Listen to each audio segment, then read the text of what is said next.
Yeah, welcome back on my channel. Today, all about investor visa. There is an investor visa for real estate investors and also for company founders.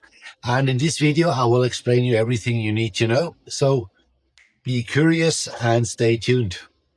If you want to go to Colombia, you need a visa, a Colombian cédula. Then you are exactly right here. Colombia is an excellent place, and for 10 years, I have been advising immigrants. So definitely stay tuned in this video. You will learn everything in part 1. I will look at where you must or can be in order to apply for a visa. Very important. Then perhaps the most important part, the visa process itself, which information and which conditions must be fulfilled so that you also receive a visa. And then the third part during the visa process, what can happen during it? These are also very important pieces of information. And then in part 4, when the visa is approved, you must also pay attention to many important things. In the last part, we look at the costs, also an important topic for many. I will also explain which services you can use. The first question is always, from where can I apply for my visa?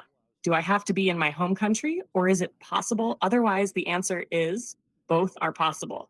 You can apply for a visa in your home country or in a country where you have a permanent residence permit. And yes, also directly in Colombia, but only under one condition. You must be staying legally in the country. That means, as a tourist or with an existing visa, you can submit the application. What does not work is staying illegally in the country. Then you have no chance of applying for a visa. Those who missed leaving in time and are staying illegally are out, so that this does not happen to you. Briefly explained, when entering Colombia, you receive a stamp in your passport. This usually states 90 days. That means you are allowed to stay in the country for 90 days. Many think they can simply stay 180 days. That is only partially true. You can stay up to 180 days per year in the country, but you must actively apply for the extension. It does not happen automatically. And this is exactly where it often becomes critical if you want to stay longer. For example, because you want to apply for a visa, time quickly becomes tight, especially if you do not decide directly upon entry. In this case, you need an extension. You can apply for it yourself, or we can do it for you in the second part, probably the most important for you. It is about which information the migration authority needs and which documents are required and how the process works exactly, so that you get a feeling for how much time the whole thing takes. I will also explain how the process works when you work with us. Basically, you can apply for any visa yourself. I will come back to that later if you want to do the process with us. You simply contact us, we arrange an appointment, and first look at whether it is even the right visa. This is a short standard check and completely free for you. If everything is clear that it is the right visa and we go this way together, you will receive a written offer that you can review at your leisure. If everything fits, the first payment is made. This consists of the application fee, i.e., the official fee, plus our service fee. I will explain the details of the costs later. After that, we start the process. After that, you will receive 2 checklists. We need the corresponding information and documents from you. Which information do the authorities require?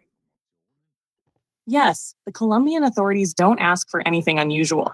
They simply require standard personal information, such as your marital status, education level, your most recent occupation and employment, your latest income, whether you've ever had a visa denied, whether you've ever been deported, whether you have relatives in Colombia, your residential address, your blood type, and a few other basic details. Now let's look at the documents you'll need if you're applying for an investor visa through a Colombian company.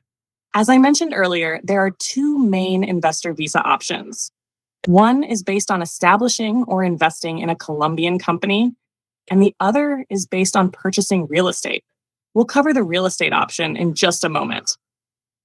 The checklist you're seeing includes every document you may need throughout the entire process. Some of these documents are only required when you renew your visa for the second time. If this is your first application, the requirements are much simpler because your company won't yet have any operating history. So don't worry. The complete list is there to prepare you for both your initial application and future renewals. If you're interested in obtaining a visa through a Colombian company, we can help with the entire company formation process. Feel free to contact us. And if you'd like to learn more about setting up a business in Colombia, you'll also find dedicated videos in our company formation playlist. There's one requirement I'd like to emphasize because it's one of the most common mistakes we see. When you transfer your investment funds into Colombia, the capital must be properly registered with the Banco de la República, Colombia's central bank. This registration officially records both the investment and the purpose of the transfer. If you skip this step, you will not be eligible to apply for the investor visa. Unfortunately, many people overlook this requirement, and it can create serious delays. Now let's move on to the documents required for the real estate investor visa. The blue check marks indicate documents that are required for both the company investor visa and the real estate investor visa. The green check marks highlight documents that are specific to purchasing property. One of the key documents is the Certificate of Tradition and Freedom, which is similar to a property title or land registry extract.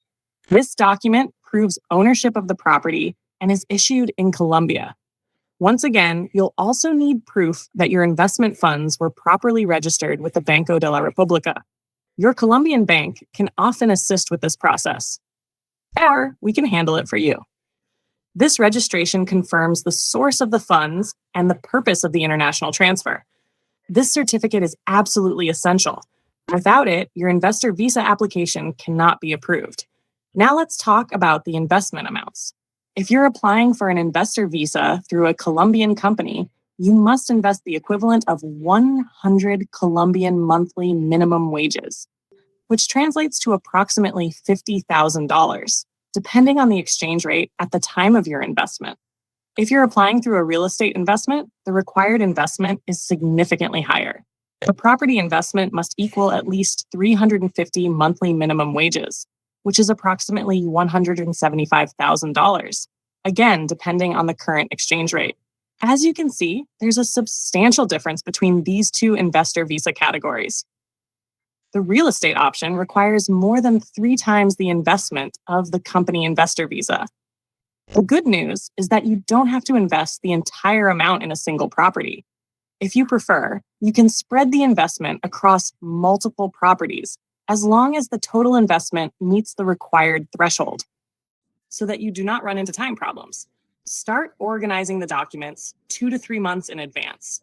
Some things are quick, others take longer. For example, the police clearance certificate. Important. These documents must be apostilled. The apostille confirms the authenticity of the documents for Colombia. It is based on the Hague Convention. Ask your local authorities or inform yourself online. I recommend having translations done in Colombia. We can take care of that for you. Important. Bank statements do not need to be translated. Health insurance can be submitted in English. The police clearance certificate must be translated. The medical certificate should ideally be done directly in Colombia. A very important point. All documents must not be older than 3 months. I recommend a maximum of 2 months if the documents are too old. The application can fail. Then you have to do everything again. So be sure to pay attention to this. When you have all the documents, you send them to us digitally. We check everything carefully. Then we submit the application. Part 3S ongoing. The visa application has been submitted, and now the authorities are reviewing it. And this is the most unpleasant part of the whole process. So there are always a few beads of sweat. And now the officer takes out the magnifying glass and looks at the application very closely. All documents are checked, and the migration authority has the right to request anything, no matter what is stated on any checklists on the websites. The officers may request anything without justification. We, of course, know the authorities over the years and already have some idea of what kind of questions they might come up with and are prepared. In most cases, we already have the documents ready in the drawer. Otherwise, we will contact you again. We absorb a lot in advance. As mentioned, the authority has the right to do so, and there is no arguing or discussing. You cannot even call them because everything runs only via email. You also cannot contact them directly. You can only respond to requests. And here it is indeed good to be prepared. because if they come with things that require time on your part to organize, it may happen that the visa application expires. The officer then grants another deadline for submitting the additionally requested documents, but this is sometimes very short. And then you have to jump and run. We, of course, try to cushion this wherever possible so that you are relieved. But we cannot guarantee that no unexpected requests will come. This happens rarely, but it is not excluded. A visa application takes about 30 days, sometimes a bit longer or shorter. Until the visa is granted or rejected, you can track the processing status in the system. We, of course, do this regularly to see whether everything is running or the application is stuck somewhere. If a visa application expires in time, that is not a rejection. You simply have to submit the application again. So the visa is approved, and now we move on to the next step to obtain the cedula, the Colombian identity card. And then we also look at what it means to have your visa and whether you can lose it again. And if the visa is approved, and we assume that now, then the visa must be paid. If you apply with us, you can send us the money and we will forward it to the authorities. After that, we receive your visa electronically from the authorities, which we then forward to you. And now we are ready to apply for your cedula. That is the Colombian identity card. For this, forms are filled out and submitted, as well as an appointment arranged for you at the migration authority. They take a passport photo and your fingerprints. After that, the cedula goes into production, and then you have to be patient until you can pick up the cedula. This can sometimes take a very long time. In the migration system, you can check when the cedula is ready for collection. You have a so-called migrant visa, M visa. There is also the V visa, visitor. With that, you never get permanent residence with the M visa. You are on the path to residence for now. However, you have a migrant visa, and this you must have for 5 years without interruption before you receive the R visa, that is permanent residence. I am often asked how long the visa is valid, and I have to say, usually for 1 year. On the authorities' websites, it says up to 3 years. The validity is usually 1 year, even though officially up to 3 years are possible. In 90% of cases, it is only 1 year. This lies solely at the discretion of the officer. And there are no criteria here for when it is issued for 3 years. So that you do not lose the visa, you must enter Colombia once every 6 months, even if it is only for 1 day. You may stay abroad longer than 6 months per year. You just have to return to Colombia every 6 months. I am often asked how it works with the spouse, whether they can also get a visa. The spouse can apply for a beneficiary visa, but only once you have your visa. The spouse's visa depends on your visa. This is important when it comes to time planning. Only once your visa is approved can your spouse's visa be applied for. Let us come to the costs. We see that the official fees amount to approximately €330, and our service to approximately €320 plus VAT. So roughly everything together, about €711. I say roughly because due to exchange rate fluctuations, the amount in euros cannot be determined exactly. Additional costs for criminal record certificate, doctor translations, apostilles, etc., are not included in the price. Translation costs depend on the scope. Therefore, we cannot determine the price in advance. We are happy to provide you with a separate offer. You are free to use our service or to try the application yourself. I say try because you do not have the experience and cannot know what the current situation and practice at the migration authority is. We, of course, notice this because we submit several visa applications weekly and know what kind of follow-up questions usually come. And this changes constantly and more frequently lately. Perhaps it is politically motivated or has other reasons. Things also change without changes in the law. Many applicants inquire on Facebook and ask the community. Often they then receive incomplete or outdated information because people who write on Facebook may have only applied for their own visa, and perhaps that was years ago. Others try it with ChatGPT, and I have already had people in the office who came with documents that I do not need, and others were missing. They then had to start again from the beginning and had already spent money on documents that we do not need. Of course, there are people who manage to apply for their visa themselves. In the end, everyone has to decide for themselves whether it is worth €320 to be guided through the entire visa process or not. And every week, customers knock on my door who have tried it themselves and then get stuck somewhere in the process or have failed, and then ask us whether we could take over the case. To think, I will try it, and if it does not work, I can still use a service or get help selectively. And not because we are bad people. We do not take on such cases. The reason is that we do not know exactly what you have done and possibly have already messed something up. It would be a much greater effort for us and certain things we can no longer correct. Yeah, and when you move abroad, you will automatically come in contact with many topics such as taxes, real estate, health insurance, and so on. Even if you want to start a company, we are happy to support you with all this. We are a one-stop shop for expats. Our company has been around since 2017, and we have lawyers as well as CPAs on our team. For example, we can also provide you with tax simulation if you want to understand what your personal tax situation is. What is very important to me, you are always welcome to call me if you want to find out which visa might be the right for you. This call is completely free of charge. I'm happy to take around 15 minutes to talk with you by phone, by WhatsApp, or by video conference. Just contact me. By the way, this number is my direct number, so you can always reach me out directly, and you don't get someone on the phone who speaks Spanish. On my channel, you will find a lot of information about relocating, moving abroad.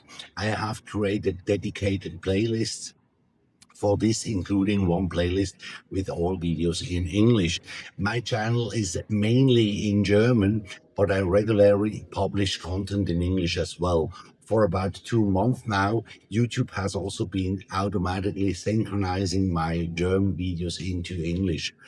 Let me briefly show how it works. You click on the setting icon and can switch the language to English under audio track. Am vergangenen Wochenende an einen ganz speziellen Ort, den ich euch vorstellen möchte. Und ja, auch ein bisschen Einblick geben, mein Alltag jetzt nicht, wie ich arbeite.